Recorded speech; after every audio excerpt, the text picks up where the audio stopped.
کہ تو جان کو صبر اور شکیب دینے والا ہے، دلاسا دینے والا ہے، بہادر کرنے والا ہے۔ اے میری مادر وطن ہندوستان، تو دلوں کو حوصلہ دینے والا ہے۔ قوت بازو ہے میری مادر غمخوار تو، میری بازو کی طاقت ہے، قوت بازو میری بازو کی طاقت ہے۔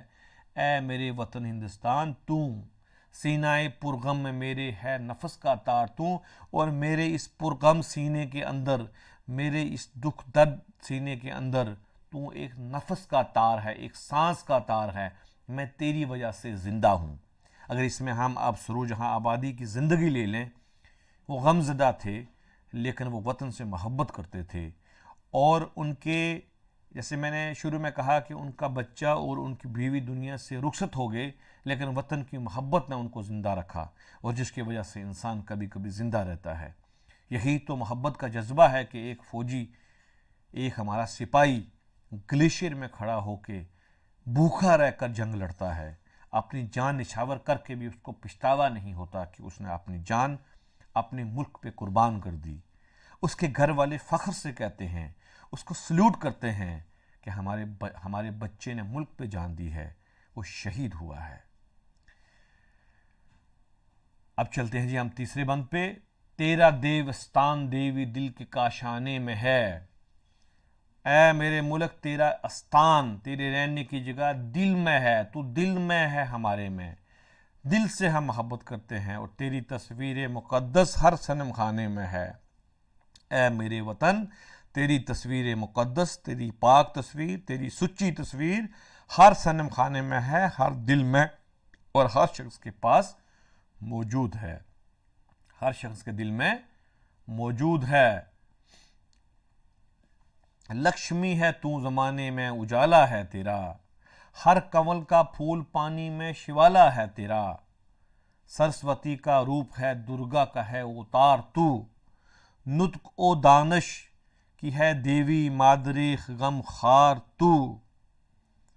واہ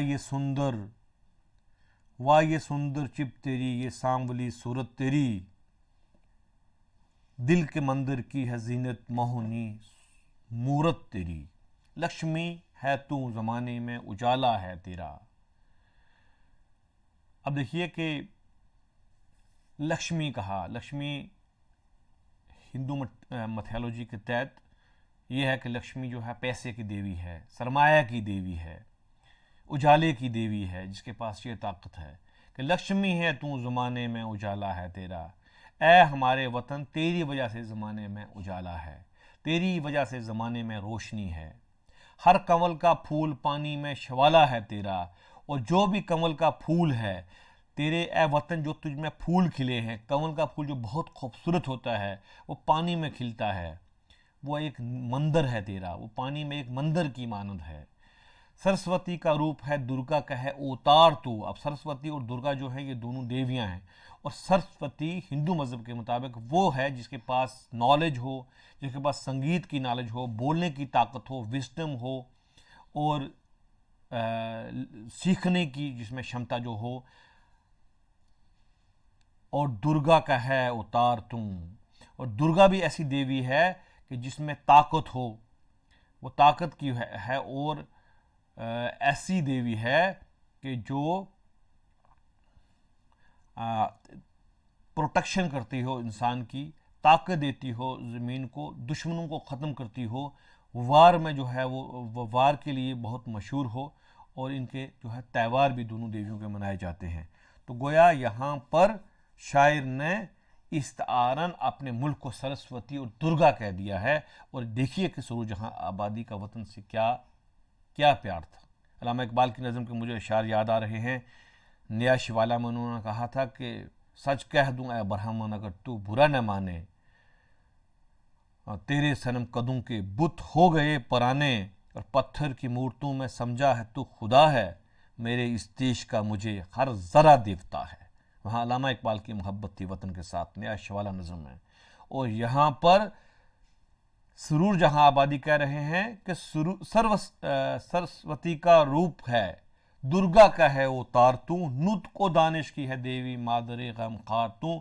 نطق ہو گیا لاجک، سبب، ریزن بتانا، دانش ہوا عقل، اور یہ جو دونوں دیویاں ہیں سرسوتی اور درگا، یہ دونوں کے پاس یہ طاقت ہے کہ اے مادر غمخوار، یہ تیرے میں ساری خصوصیات موجود ہیں، تیرے میں علم بھی ہے، تیرے میں نالج بھی ہے، یہاں کلچر بھی ہے، یہاں سنگیت بھی ہے، یہاں جنگ سے لڑنے کے فنی ہمارے سپاہی بھی ہیں، یہاں بہادر لوگ بھی ہیں، یہاں سرمایہ بھی ہے، یہاں سب کچھ ہے۔ واہ یہ سندر چپ تیری، یہ سانولی صورت تیری، دل کے مندر کی ہے زینت مہونی مورت تیری۔ واہ یہ سندر تیری، یہ کتنی خوبصورت شکل ہے، یہ تیری سانولی شکل کتنی خوبصورت ہے کہ ہمارا جو یہ دل کا مندر ہے، اس کی زینت، اس کی رونق، اس کی برکت اے ملک، اے مادر ہند، اے مادر وطن تو ہے۔ اب ہم فوراً چلیں گے بغیر کسی تاخیر کے آخری بند پر۔ یہ تبسم ہائے شیریں، یہ ادائے دل نواز، واہ یہ شفقت بھری تیری صدائے دل نواز۔ سبزائے خود روح کا گہوارہ ہے تیری سرزمیں، سبزائے خود روح کا گہوارہ ہے تیری سرزمیں، تختائے خلد بری ہے تیری خوش منظر زمیں، پاک گنگا جل سے ہے بڑھ کر تیرا آب طہور، تیرے پاکیزہ ثمر ہیں میوہ اے شاخ سرور، آسماں کے نور کی ہے جلوہ گائے ناز تو، خلد کی ہے پاک دیوی مادر دمساز تو۔ اب دیکھیے کہ یہ والا جو بند ہے یہ 4 شعروں پہ ہے، وہ ہے اس میں 8 مصرے ہیں، تو 8 مصرے والی کو ہم بولتے ہیں مسمن۔ یہ تبسم ہائے شیریں، یہ تیرا میٹھا تبسم، یہ تیری میٹھی مسکراہٹ، تبسم بولتے ہیں مسکراہٹ کو، شیریں ہوا میٹھا، یہ ادائے دل نواز، اور یہ دل کو نوازنے والی تیری ادا، دل کو بہانے والی تیری ادا کہ جس پہ دل فریفتہ ہو جاتا ہے۔ واہ یہ شفقت بری تیری صدائے دل نواز، اور تیری یہ شفقت بری، مشفق بری، سب پہ محبت کرنے والی تیری جو آواز ہے دل نواز، کہ تو سب سے محبت کرتی ہے۔ واہ یہ شفقت بری تیری صدائے دل نواز، سبزائے خود رو کا گہوارہ ہے تیری سرزمیں، کہ تیری زیرزمیں سبزائے خود رو کا گہوارہ ہے، گہوارہ ہوتا ہے جس میں بچہ سوتا ہے، جو اس کا جھولا ہوتا ہے، کہ تیری زیرزمیں پہ جو سبزہ ہے یہ گہوارے کی مانند ہے، جیسے کہ بچے کو آرام کے لیے جو ہے جھولا دے دیا جاتا ہے۔ تختائے خلد بری ہے تیری خوش منظر زمین، اور یہ خلد بری، یہ جنت کا تختہ ہے، تیری زمین کی جو خوشنما منظر ہے یہ ایسے ہے جیسے کہ جنت ہے۔ اب دیکھیے کتنی خوبصورت تشبیہات یا استعارات لے کے آ رہے ہیں اپنے وطن کی محبت کے لیے سرور جہاں آبادی۔ ایک طرف کہہ رہے ہیں کہ سبزہ خضرو کا گہوارہ ہے تیری سرزمیں، یہ تو ایک ایسا سبزہ ہے کہ یہ خود ہی ایک جھولا ہے، ایک گہوارہ ہے، اور یہ خلد بری جیسا ہے۔ پاک گنگا جل سے ہے بڑھ کر تیرا آب طہور، طہور ہو گیا پاک، آب تو پاک پانی، کہ گنگا جل سے بڑھ کر تیرا پانی پاک ہے۔ اب یہاں وہی جو علامہ اقبال کی کہ پتھر کی مورتوں کو سمجھا ہے تو خدا ہے، کہ گنگا اگرچہ ہندو مذہب کے نزدیک معتبر اور پاک ندی ہے، لیکن سرور جہاں آبادی کہتے ہیں کہ تیرا پانی گنگا سے بڑھ کر پاک ہے، تیرے پاکیزہ ثمر ہیں میوہ شاخ سرور، اور تیرے جو پاکیزہ ثمر ہیں، صاف ثمر ہوا پھل، جو پھل ہیں وہ پاکیزہ ہیں، ان میں ایک سرور ہے، میوہ اے شاخ سرور، کہ ان میں ایک نشہ ہے۔ اور آخری بند کہتے ہیں کہ آسماں کے نور کی ہے جلوہ گائے ناز تو، آسماں کے نور کی ہے تو آسماں کے نور کی ایک جلوہ گاہ ہے، آسمان کے نور کا جلوہ جو ہے وہ تو روشن کرنے والی ہے، خلد کی ہے پاک دیوی مادر دمساز تو گویا تو ایسے ہے جیسے کہ خلد کی دیوی ہو، خلد ہوا جنت، جیسے کہ تو کوئی جنت کی دیوی ہے۔ اے ملک ہندوستان، اے مادر وطن، تو ایسے ہے جیسے کہ کوئی جنت کی سرزمین ہے۔ تو اس لیے تو کشمیر کو کہا کہ اگر زمیں باروئے، اگر جنت، اگر فردوس سے بنی، کچھ ایسا شعر ہے کہ زمیں اس ہمی استو ہمی استو ہمی استو، کسی فارسی شاعر نے کہا تھا کہ اگر زمین کے اوپر کوئی جنت ہے تو وہ ہم ہی ہیں، ہم ہی ہم ہی ہیں۔ وہ کشمیر کے لیے کہا، لیکن آپ ہندوستان میں اور بھی دوسری بہت سی جگہیں دیکھیں گے تو بہت خوبصورت سی جگہیں ہیں. تو یہ سب اللہ تعالیٰ نے قدرت نے ہندوستان کو ہی بخشا ہے.